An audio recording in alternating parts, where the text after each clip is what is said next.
अस्सलामुअलैकुम, good morning dear audience. आज आपके साथ एक रूल वो शेयर करने जा रहा हूँ।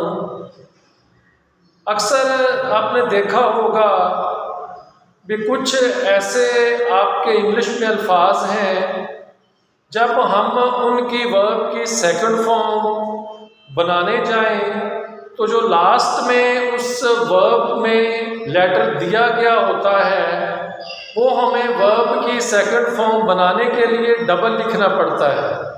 और जो बच्चों के लिए बहुत ज़्यादा कंफ्यूजिंग हो जाता है कि हम किस वर्ब के साथ वो लास्ट वो जो लेटर दिया गया है वो डबल लगाएं और कहाँ पे हम कोई सिंगल लेटर के आगे ईडी का एडिशन कर दें तो हमारी वो वर्ब की फॉर्म सेकंड बन जाएगी। सो इसमें से जो इसका पहला रूल है वो आपके साथ शेयर करने जा रहा हूँ। तो आपको बताना चाह रहा हूँ, double the final consonant if the verb has a single vowel letter.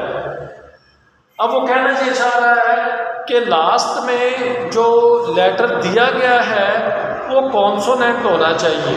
अब कॉन्सोनेंट लेटर्स आपके कौन से हैं?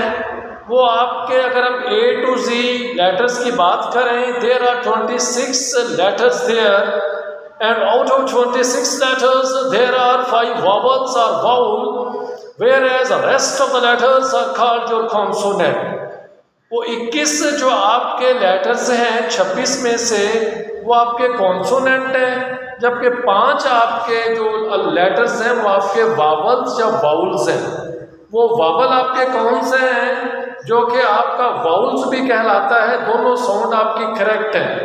A, E, I, O, U, ये आपके 5 वावल्स हैं। अब जो मैंने लाइन अभी पढ़ी है उसके मुताबिक जिस वर्ड को आप लिख रहे हैं और आपने ये देखना है कि इस वर्ड में मैंने जो लास्ट लेटर दिया गया है क्या वो डबल बना के लिखना है या सिंगल ही लिखा रहना, देने के बाद आगे मैंने ईडी का एडिशन कर देना है। जब मैं डबल लेटर की बात अभी कर रहा हूं तो उसमें पहला रूल क्या है कि उस वर्ड का जो सेलिबल है, जो साउंड है, वो हम एक ही बार अगर बोल दें वो थ्रो हो जाए। जैसे हमने जोड़ तोड़ पढ़े थे अपने छोटी क्लासेस में, इसी तरह सबसे पहला रूल क्या है कि जो मैं लफ्ज़ बोलने जा रहा हूँ उसका सेलिबल एक होना चाहिए, यानी कि मैं एक सांस में उस वर्ड को थ्रो कर दूँ। दूसरा रूल क्या है कि वो जो वर्ड आप लिखने जा रहे हैं और आपने उस लास्ट लेटर दिए हुए को डबल बना के तब लिखना है अगर दिए गया वर्ड का जो लास्ट लेटर है वो आपका कॉन्सोनेंट है और उसमें आगे जो देखें single vowel before the final consonant, जो उस वर्ड के लास्ट में क्या होना चाहिए कि लास्ट में तो कॉन्सोनेंट हो लेकिन उससे जो पहले वाला लेटर है वो आपका वावल होना चाहिए। तब जाके जो लास्ट लेटर है वो आप फिर डबल लिखेंगे। नेक्स्ट क्या है, the final consonant and the verb has one syllable. वो मैंने आपको पहले बता दिया है, I repeat it, examples are over here. First of all we have an example of the word stop. जब मैं लफ्ज़ स्टॉप को बोलूँगा तो स्टॉप में मेरा एक सिलेबल है, सिर्फ मैंने अपनी बात को एक ही बार में थ्रो कर दिया है, मैंने उसको सांस लेके रुक के नहीं कहा। अब इसमें देखें कि लास्ट में आपका पी है, पी आपका कॉन्सोनेंट है और पी से पहले आपका ओ है और ओ आपका वावल है। It is meant to be when I am going to add and it is meant to be to convert that certain verb into its verb second form, तो having the set rules। अब वो जो पक्के पक्के असूल है उनको देखते हुए कि लास्ट में पी आपका कॉन्सोनेंट है, उससे पहले ओ आपका वावल है, तो मैं पी को डबल पी लिख कर फिर आगे ईडी लगाऊंगा, तो तब जाके जे आपका क्या हो जाएगा जी, रूल क्या बनेगा कि ये देन फिर आप डबल लेटर बना के लिखेंगे।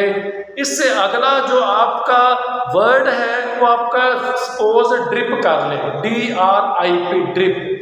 अब ड्रिप के लास्ट में आप देखें again we have a P in it, इसमें P है, P ऑब्वियसली ये आपका कॉन्सोनेंट है। अब रूल क्या कहता है कि लास्ट में कॉन्सोनेंट लेटर होना चाहिए, उससे पहले आपका वावल होना चाहिए, और ड्रिप में आपका P से पहले आपका I है, और I as you know very well it's vowel. तो जब मैं ड्रिप की वर्ब की सेकंड फॉर्म बनाऊंगा तो फिर मैं P को डबल करके लिखने के बाद ED का एडिशन करूंगा, तो ये आपका ड्रिप्ड बन जाएगा। और इसी रूल के तहत के हैविंग वन सिलेबल, लास्ट में कॉन्सोनेंट और कॉन्सोनेंट से पहले आपका एक वावल आ गया। तीसरी हम अगर एक और एग्जांपल की बात करें, देन वर्ड आपका बेग है, बिसीच करना, रिक्वेस्ट करना, इल्तिजा करना।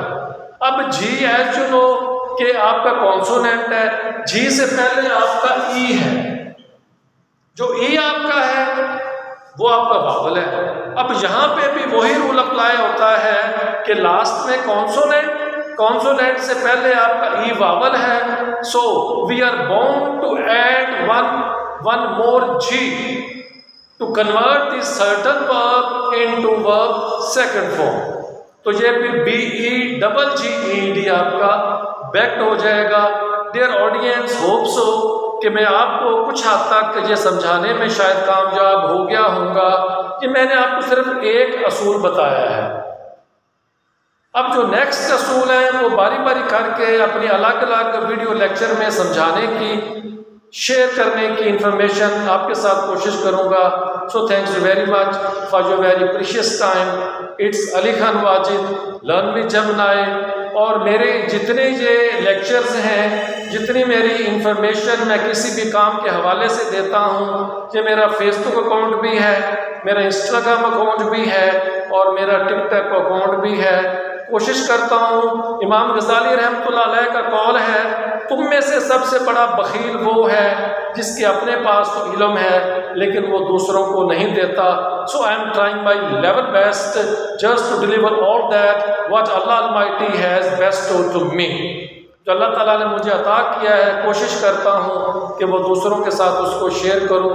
सो मिलते हैं इंशाल्लाह नेक्स्ट इसी हवाले से कि नेक्स्ट इसका क्या रूल है कि हम और कौन सा असूल हो तो हम अपने वर्ब की जब सेकंड फॉर्म कन्वर्ट करेंगे तो हम लास्ट लेटर को डबल करके लगाएंगे। So thanks very much again.